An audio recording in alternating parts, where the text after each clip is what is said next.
Alright, today we're going to be reviewing a little known gem on the Sega CD, one of the first CD-ROM based consoles in America. And this one's called Lords of Thunder.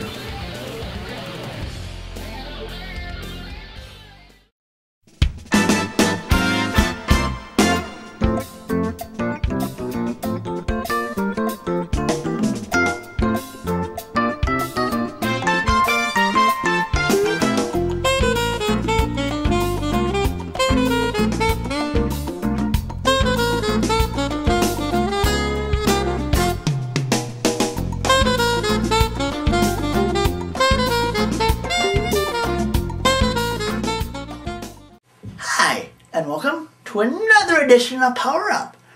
I have a special treat for you, for all my fans out there. I have a special guest reviewer, my friend Josh.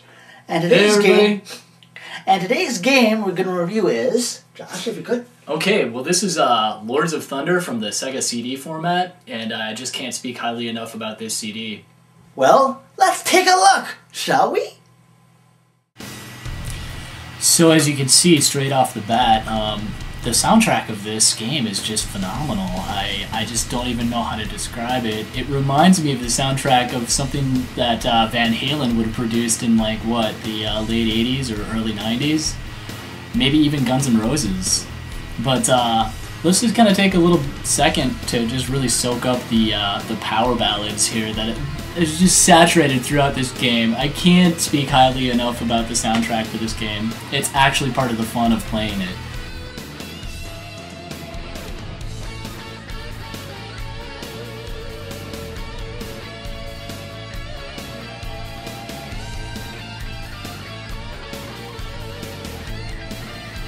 Let's talk about another thing that sets this game apart is the attract mode, or even the story of this game. It's actually a little bit more detailed than most shoot-em-ups. You start out as this kind of this royal knight who is inherited the legacy of, well, you know, saving the world from the forces of darkness. You know, kind of like your standard stuff that you'd normally find in video games. But one of the things that really draws you in is the fact that the narrative of this game is voice acting. So you got this smoking hot, like sexy soundtrack, and you don't have to read text. It's just kind of presented to you as if somebody were sitting right next to you and having a simple conversation with you about like kind of the weather. Which makes the game really comfortable at first. It really opens up in a very comfortable, easygoing kind of manner. So that the gameplay really kind of explains itself. Even before you start shooting things or trying to destroy anything, you've got this open-ended level selection, and then after that you get to select between 4 different types of armor. This is a kind of a elemental power armor that you get to choose from before you actually play the level. After you're done selecting your armor, you can go to the shop, and the shop really will allow you to really kind of enhance, like purchase bombs, purchase a more powerful weapon for your armor, or even more health. Let's talk about the level selection of this game. Each one of these levels is a separate continent of this fantasy world by the name of Mistral. So as you select your levels, you're looking at a world map of Mistral.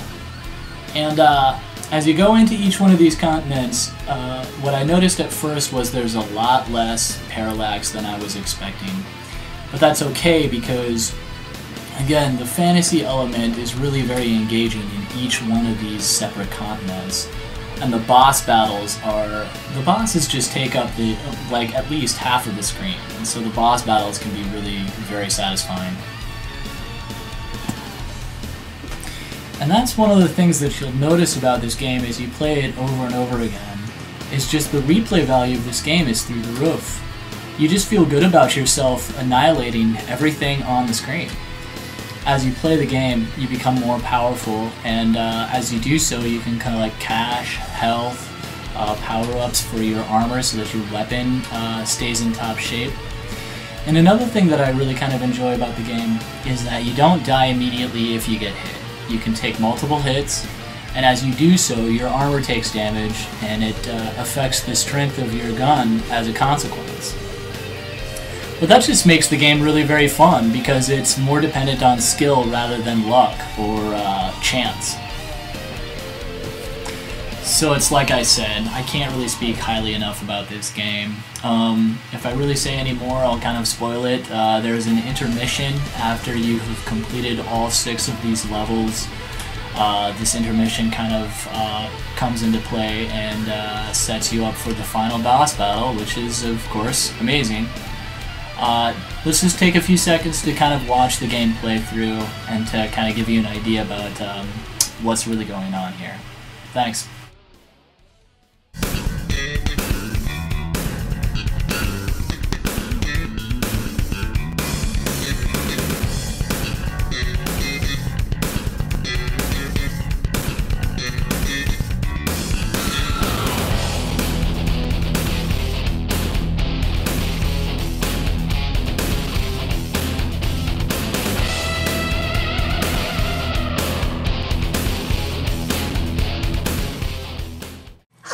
And as usual, before we wrap up, as I've mentioned before, if you live in or around South St. Paul, Minnesota, or around the Twin Cities, Minnesota area in particular, please visit my good friends at Level Up Games. And as usual, here's the address. Hello address. And also, if you're watching this on YouTube, please leave a comment and subscribe to my channel. And also, please visit my site at www.skakinbacon.com/skakinbaconmedia. And also, I have an animation site where I also make stop motion animation stuff, and that is www.skakinbacon.com/SPA. Well, that's all for now. Thank you for watching, and stay tuned for another episode of Power Up!